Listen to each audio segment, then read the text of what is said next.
Hello, Assalamualaikum semua. Selamat datang ke cikgu.ulwan. Siapa degil? Saya Rotan. Hari ni saya nak buat review benda yang agak pelik ni. Dia bukan spaceship ke apa ke.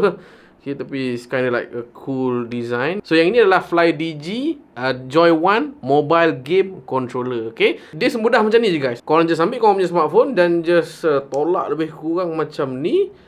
Dia jadi lebih kurang macam ni dan dah ada Bluetooth kat sini. Ni adalah Bluetooth power lah, Bluetooth power. So nampak lagi minimalist lebih kurang macam ni lah. Nah, dibandingkan dengan saya punya Black Shark yang orang kata apa split gaming, korang perlu ada 2 trigger tu kan. Tapi yang ini hanya memerlukan 1 sahaja. Dan cikgu-ulwan boleh kata cikgu-ulwan berpuas hati lah dengan hanya menggunakan 1 sahaja joystick. Sebab kalau korang tengok dekat atas dia, kita boleh juga orang kata apa, ada left trigger nak tembak ke nak reload, korang boleh mapping balik. Dan juga ini dia punya joystick dan korang boleh tekan juga, tekan ni maksudnya ni L3 L3. So contoh korang nak reload ke apa, boleh mapping balik.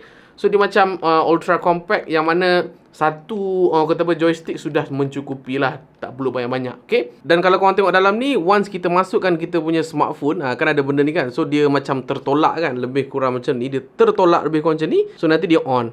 So dia memudahkan kita lah. Tapi ada beberapa kekurangan yang saya akan ceritakan kemudian lah. Tapi mari kita pergi kepada sesi unboxing terlebih dahulu. So untuk unboxing, dia punya permukaan dia agak pelik sikit. Tapi rasalah dia punya exclusiveness tu. So kalau kita tengok dalam ni, kita akan dapat kita punya instruction. Yang ini sangat penting So korang kena save benda ni siap-siap, jangan skip. Okay, alright. Kemudian ini adalah barang dia, which is agak premium juga dan agak spaceship-ish. Dan ini adalah dia punya lanyard, which is agak pelik juga, tapi tak apalah. And then kita boleh dapat dia punya USB-C sekali lah. And then kalau kita cocok, dan saya rasa saya charge lebih kurang dalam 30-40 minit dah fully charge lah. Okay, so untuk Flydigi JOYONE ni, dia punya keluasan dia, maksudnya lebar dia semua ni, maksimum adalah 12mm punya devices. Macam saya punya Samsung S21 bersama dengan casing masih lagi okey. Dan saya dah test juga kepada Realme Pad, which is lagi slim daripada saya punya Samsung S21 frankly. Okay, dan dua-dua saya test masih lagi okey. So sebelum beli tu korang kena tanya seller dulu lah kot. Okay seller, saya ada misalnya kata smartphone yang besar sikit, boleh masuk ke? So kalau dia kata tak boleh, tak boleh lah. Sebab nanti takut bila beli menyesal pula kan. Dan overall berat produk ini hanyalah sekitar 40 gram sahaja. So cikgu-ulwan tak rasa berat sangat. Dan overall design cikgu-ulwan rasa macam premium dan memang agak spaceship lah. Macam kemudian cara nak pair, dia banyak gila step. So pertama sekali download apps Flydigi. Korang boleh scan je QR code, kemudian pair Bluetooth. Kemudian yang seterusnya korang boleh authorize dulu storage document. Okay, kena authorize. Dan bila keluar lebih kurang macam ni, dan korang cuba cari dokumen, barulah korang akan ambil use this folder dan hanya tekan allow sahaja. Okay, kemudian next step adalah make sure gamepad korang kena upgrade pada firmware yang latest one. Okay, yang ini dia akan download the firmware tu semua. So korang tunggu je lah dia update. Okay, ni sangat penting lah. Kemudian kita kena pergi pada next step, iaitu activate. Activate ni pun sangat-sangat penting dan quite technical. So bear with me. Nanti dia bagi tahu step 1, step 2, step 3. Step 2 sekarang ini developer option belum unactivated lah. So kita kena activate. Kita akan pergi kat setting. So kena pergi dekat about phone, kemudian cari software information dan cuba tekan software version sebanyak 7 kali lah biasanya. And then patah balik kepada Android kita. Nanti dia dah ok. Kemudian kita kena enable USB debugging, sama juga. Ok, patah balik kepada setting Android kita, kemudian cari developer option dan cuba cari USB debugging dan kita just enable sahaja. Ok, dan kita akan tekan ok. Kemudian patah balik kepada apps tadi dan kita tengok kena activate kan. Ada beberapa method, saya suka ambil wireless activate sahaja. Kemudian yang seterusnya kena pula enable wireless debugging. Sama je step dia tadi. Kena pergi ke setting, kemudian pergi kat developer option dan cuba cari wireless debugging dan make sure dia enable lebih kurang macam ini. Kemudian lepas tu tekan balik wireless debugging ni dan kena tekan pula pair device with pairing code. Okay, dan make sure korang hafal nombor ni sebab kita kena slide notification kita dan cuba cari Flydigi tadi. Dia kata wireless activation. So kena tekan masukkan security code dalam tu. Okay, make sure masukkan. Okay, kemudian kalau dah okay, barulah kita boleh masuk.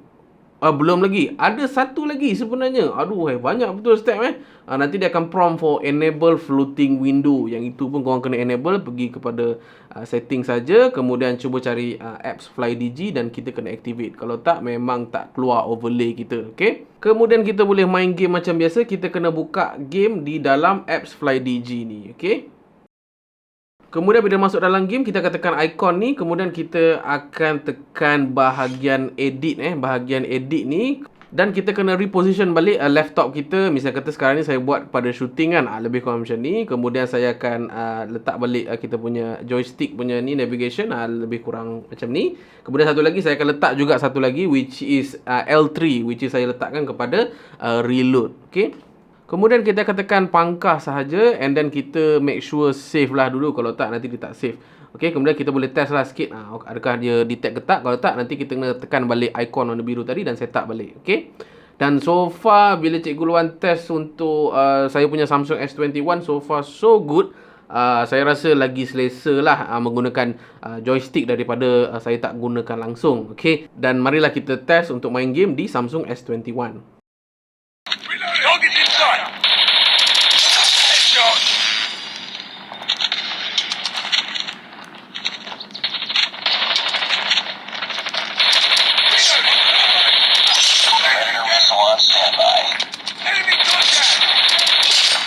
Dan saya ada juga pairingkan dengan tablet Realme Pad yang baru keluar. Memang syok lah, adalah skrin besar dan dah ada satu joystick ni pun pada Cikgu Luan dah cukup. Dah boleh reload dengan okey, dah boleh shoot dengan okey. So mari kita cuba main di tablet pula.